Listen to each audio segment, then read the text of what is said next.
2026 ମସିହାରେ ଦେବଗୁରୁ ବୃହସ୍ପତି 3ଟି ରାଶିରେ ଗୋଚର କରିବେ। ବୃହସ୍ପତି ମହାଗ୍ରହଙ୍କର ଏହି ଗୋଚର କୁମ୍ଭ ରାଶି ପାଇଁ ମିଶ୍ରିତ ଫଳ ପ୍ରଦାନ କରିବ, କିନ୍ତୁ ସମୟରେ ସକାରାତ୍ମକ ଫଳ ବା ପଜିଟିଭ ରେଜଲ୍ଟ ମଧ୍ୟ ପ୍ରଦାନ କରିବ। ଜୟ ଜଗନ୍ନାଥ। ନମସ୍କାର, ମୁଁ ତପନ ଡାଇଜେଷ୍ଟକୁ ଆପଣଙ୍କୁ ସ୍ୱାଗତ। ବର୍ଷ ଆରମ୍ଭରୁ ଜୁନ୍ ମାସ 2 ତାରିଖ ପର୍ଯ୍ୟନ୍ତ ନୈସର୍ଗିକ ଶୁଭ ଗ୍ରହ ବୃହସ୍ପତି କୁମ୍ଭ ରାଶିର ପଞ୍ଚମ ସ୍ଥାନ ମିଥୁନ ରାଶିରେ ଅବସ୍ଥାନ କରିବେ।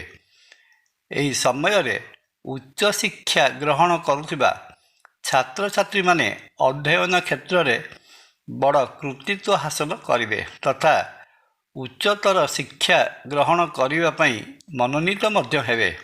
ବିଭିନ୍ନ ଆର୍ଥିକ ସଂସ୍ଥା ସହିତ ଜଡ଼ିତ ରହିଥିବା ବ୍ୟକ୍ତିବିଶେଷ ଯଥା ସେୟାର ମାର୍କେଟ, ବ୍ୟାଙ୍କ, ଫାଇନାନ୍ସ ଓ ଇନ୍ସୁରାନ୍ସ ଭଳି ସେକ୍ଟରରେ କାମ କରୁଥିବା କୁମ୍ଭ ରାଶି ବ୍ୟକ୍ତି ସଫଳତାର ଶୀର୍ଷ ଦେଶରେ ପହଞ୍ଚିବେ।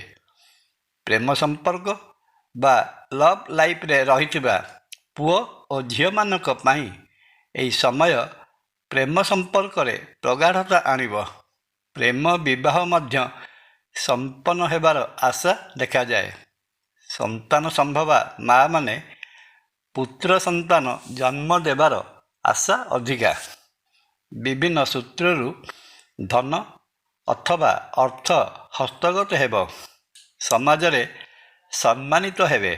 ଜୁନ୍ ମାସ 2 ତାରିଖ ପରଠାରୁ ଅକ୍ଟୋବର ମାସ 31 ତାରିଖ ମଧ୍ୟରେ ଶୁଭଗ୍ରହ ବୃହସ୍ପତି କୁମ୍ଭ ରାଶିର ଷଷ୍ଠ ସ୍ଥାନ କର୍କଟ ରାଶି ତଥା ନିଜର ଉଚ୍ଚ ରାଶିରେ ଉଚ୍ଚ ଭାବରେ ଅବସ୍ଥାନ କଲେ ଚାକିରି କରୁଥିବା ବ୍ୟକ୍ତିବିଶେଷ ଚାକିରି କ୍ଷେତ୍ରରେ ବଡ଼ ସୁନାମ ଅର୍ଜନ କରିବେ। ପ୍ରମୋସନ୍ ମିଳିବ। ଉପରିସ୍ଥ ଅଧିକାରୀଙ୍କର ଗୁଡ୍ ବୁକ୍ରେ ରହିବେ। ମନପସନ୍ଦର ସିଟ୍ ବା ଜାଗାକୁ ବଦଳି ହେବ, କିନ୍ତୁ ସ୍ୱାସ୍ଥ୍ୟ ଦୃଷ୍ଟିରୁ ଦେଖିବାକୁ ଗଲେ ଏହି ସମୟଟି ଭଲରେ ଯିବ ନାହିଁ। ମଝିରେ ମଝିରେ ସ୍ୱାସ୍ଥ୍ୟ ଖରାପ ରହିବ।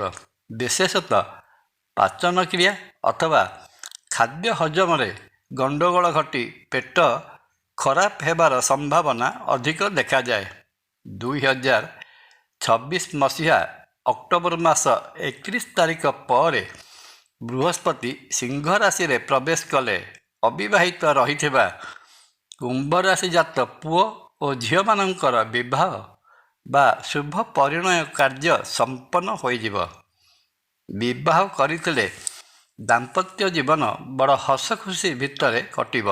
ଦମ୍ପତି ଦୂରସ୍ଥାନ ଭ୍ରମଣରେ ଯିବାର ଯୋଜନା କରିବେ। ସ୍ୱାସ୍ଥ୍ୟଗତ ସମସ୍ୟା ରହିଥିଲେ ରୋଗରୁ ଆରୋଗ୍ୟ ଲାଭ କରିବେ।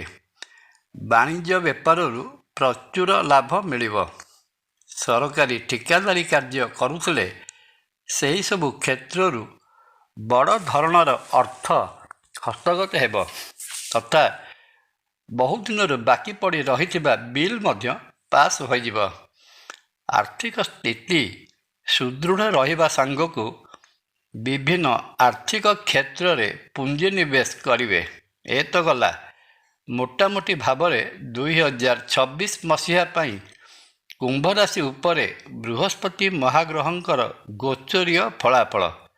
ଏହି ସମୟରେ କୁମ୍ଭ ରାଶି ଜାତ ବ୍ୟକ୍ତି ବୃହସ୍ପତି ମହାଗ୍ରହଙ୍କ ପ୍ରଦତ୍ତ ଅଶୁଭ ଫଳକୁ ଏଡ଼ାଇ ଶୁଭ ଫଳର ଶୁଭତ୍ୱ ବୃଦ୍ଧି ପାଇଁ ପ୍ରତ୍ୟହ ବିଷ୍ଣୁ ସହସ୍ରନାମ ପାଠ କରନ୍ତୁ। ଶ୍ରୀକ୍ଷେତ୍ର ପୁରୀରେ ବିରାଜିତ ମହାବିଷ୍ଣୁ ଶ୍ରୀ ଜଗନ୍ନାଥ ମହାପ୍ରଭୁଙ୍କୁ ଦର୍ଶନ କଲେ କୁମ୍ଭ ରାଶି ଜାତ ବ୍ୟକ୍ତିଙ୍କର ରହିଥିବା ସମସ୍ତ ଦୋଷ ଖଣ୍ଡନ ହୋଇ ମନବାଞ୍ଛିତ ଫଳ ପ୍ରାପ୍ତ ହୋଇଥାଏ। ଜୟ ଜଗନ୍ନାଥ। ଭିଡ଼ିଓ ଭଲ ଲାଗିଲେ ଲାଇକ୍, କମେଣ୍ଟ ଓ ସେୟାର କରିବା ପାଇଁ ଅନୁରୋଧ। ନମସ୍କାର। ତପନ।